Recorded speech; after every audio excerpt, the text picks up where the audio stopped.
June 23, 1944. German officers across Belarus fell asleep without a single worry. Their fortified positions seemed completely unbreakable. But 12 hours later, their entire army group was dying. Western historians celebrate Normandy endlessly, but they've buried something far more devastating. This is the operation where 2.4 million Red Army soldiers erased 500,000 Germans from existence. This wasn't just a battle. This was the moment the Soviet military performed the deadliest disappearing act ever executed in warfare. In June of 1944, Army Group Center gripped Belarus like a clenched fist thrust deep into Soviet land. Military planners called it the Belarusian Balcony. Hitler had designated its cities as untouchable strongholds: Vitebsk, Orsha, Mogilev, and Bobruisk. Each one was declared a Fester Platz, a fortified position that would never surrender. Field Marshal Ernst Busch commanded this massive force. 500,000 frontline soldiers, along with 300,000 support troops. They sat astride the highway to Moscow, and they defended this territory for 3 brutal years. German intelligence had reached one unshakable conclusion: Stalin's next offensive would strike Ukraine. Reconnaissance aircraft captured what seemed like undeniable proof. Enormous Soviet concentrations were building there, thousands of armored vehicles and hundreds of heavy guns. Intercepted radio traffic confirmed frantic preparations. Hitler responded by stripping Belarus bare.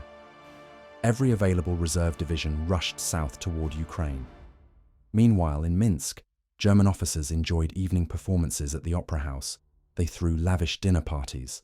One colonel wrote home to his wife, "The Russians have exhausted themselves.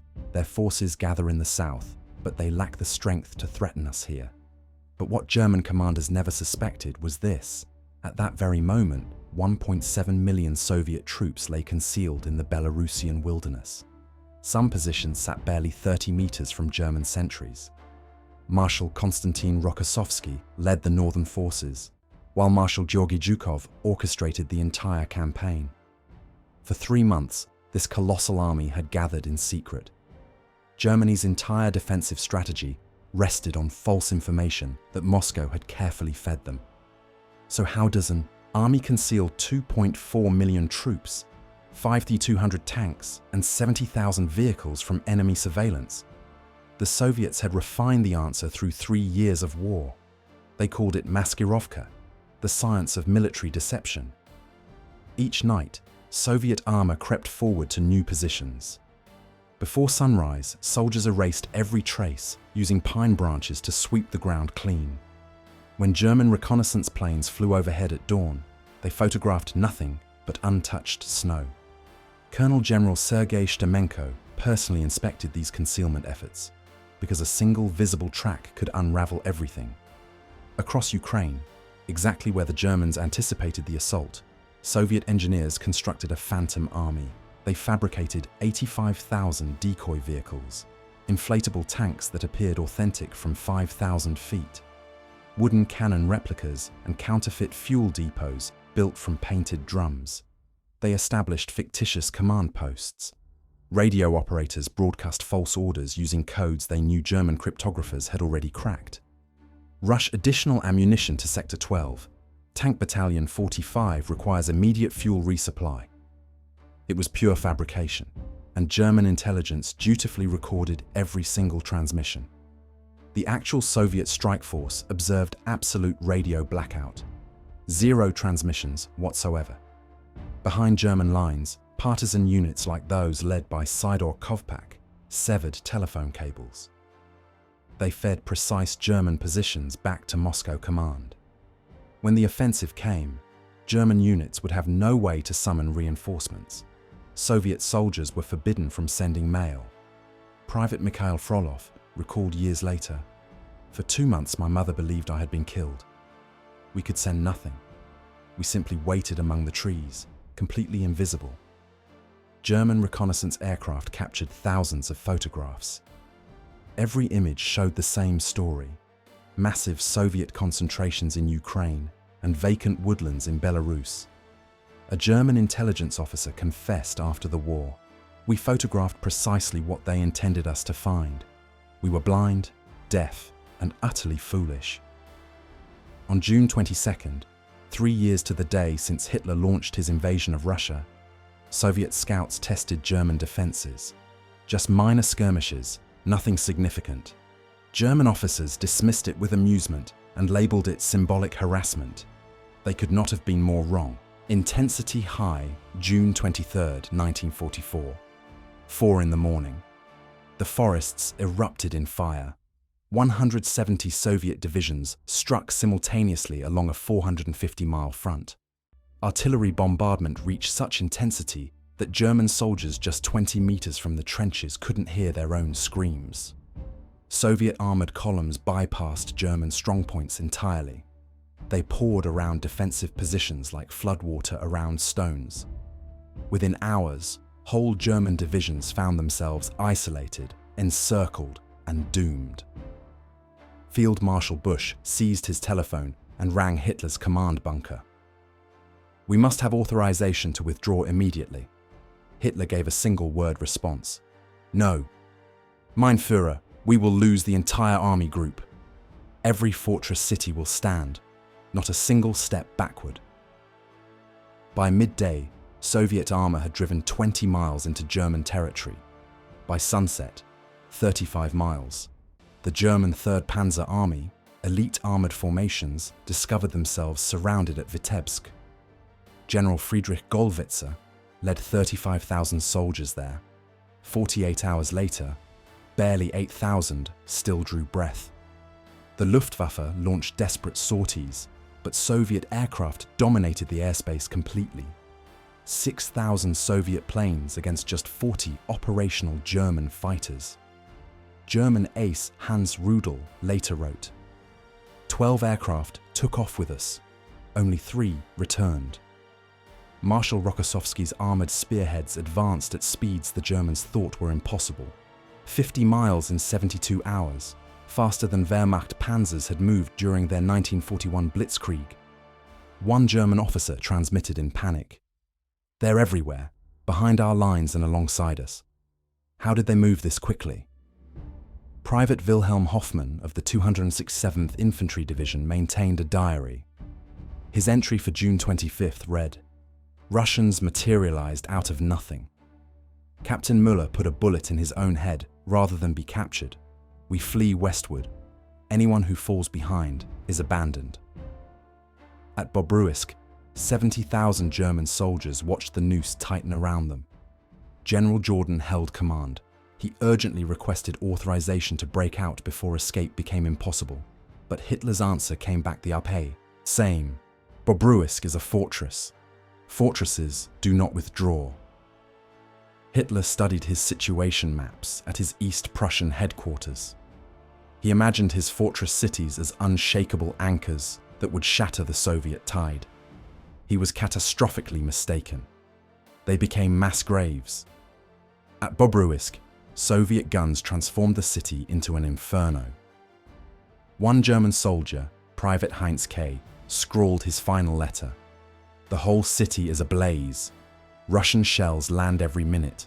No food remains, and no bandages. The wounded shriek through the night. Headquarters orders us to hold. Hold what? Nothing exists anymore." General Jordan understood his troops faced annihilation if they remained. On June 27th, he defied Hitler's direct order and commanded a breakout. 35,000 soldiers attempted to escape the Bobruisk pocket. But Soviet armor and aircraft butchered them across open terrain. Only 15,000 survived to reach German lines. Soviet camera crews documented the aftermath. Heaps of German dead and charred tank hulls. One Soviet cinematographer recorded, "I have filmed 3 years of this war. I have never witnessed devastation of this magnitude." Vitebsk collapsed on June 26th. Orsha surrendered on June 27th. And Mogilev fell on June 28th. Every fortress city that Hitler swore would stand forever crumbled within just days. Then came the ultimate objective, Minsk. Minsk served as Army Group Center's primary logistics hub. Every round of ammunition, every liter of fuel, and every medical supply flowed through its depots. On July 3rd, merely 11 days after the offensive launched, Soviet armor rolled into the city. 100,000 German soldiers now stood trapped east of Minsk. No supplies, no fuel, and no chance. Field Marshal Busch flew directly to Hitler's headquarters. He pleaded, "Allow them to withdraw while escape remains possible." But Hitler dismissed him immediately. He summoned Field Marshal Model, the Führer's crisis specialist. But even Model could not contain this catastrophe. Model arrived to discover that Army Group Center had lost 31 of its 47 commanding generals, either dead or in Soviet captivity. Model transmitted a single message to Hitler. The Army Group has ceased to exist as a combat-effective formation. Within 2 weeks, elite Wehrmacht divisions that had crushed France, Yugoslavia, and Greece were reduced to ragged clusters of starving men. They discarded their weapons. They searched Soviet corpses for scraps of food. They staggered westward, desperate to reach German positions that had already ceased to exist. Stalin intended for the entire world to witness what Soviet forces had accomplished. On July 17, 1944, Moscow observed something without precedent. 57,000 German prisoners paraded through the capital's boulevards. They marched 20 men across, and the column required 90 minutes to pass any single point. These weren't common soldiers. Among them walked 19 generals, officers who had once commanded entire field armies. Soviet civilians packed the sidewalks. Some spat on the prisoners. Some hurled stones. But most watched in absolute silence. These were the invaders responsible for 27 million Soviet deaths. Now they shambled through Moscow like specters. Journalist Vasily Grossman observed from Red Square. They marched with their gazes fixed on the pavement. No trace of pride remained, and no flicker of hope, only endless grey ranks of the vanquished. Once the prisoners had passed, municipal trucks followed behind. They hosed down the streets with water and disinfectant, scouring away the Nazi contamination. The symbolism was unmistakable. The German invasion was being washed from existence. The statistics defied comprehension. In just 5 weeks, Operation Bagration had annihilated Army Group Center entirely. 450,000 Germans were killed, wounded, or taken prisoner. 31 divisions were wiped from the order of battle. The Wehrmacht suffered more casualties in 5 weeks than during 5 months of fighting at Stalingrad. Soviet armies advanced 450 miles.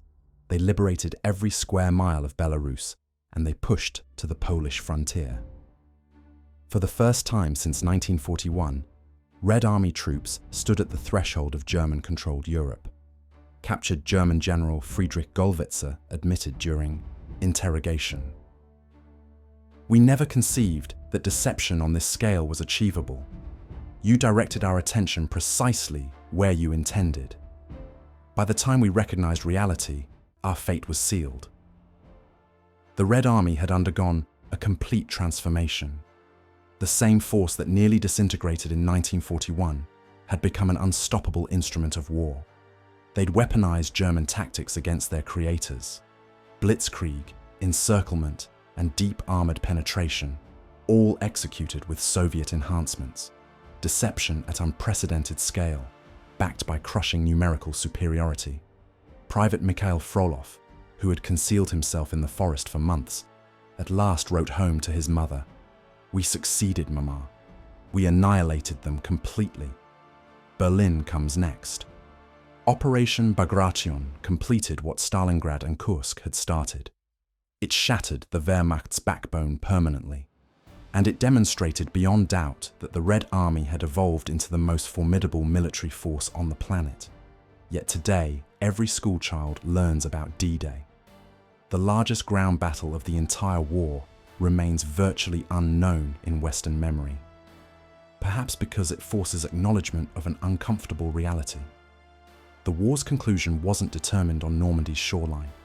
It was sealed in the forests of Belarus, where Soviet mastery of deception combined with overwhelming combat power to spring a trap so flawless that an entire German army group simply ceased to exist.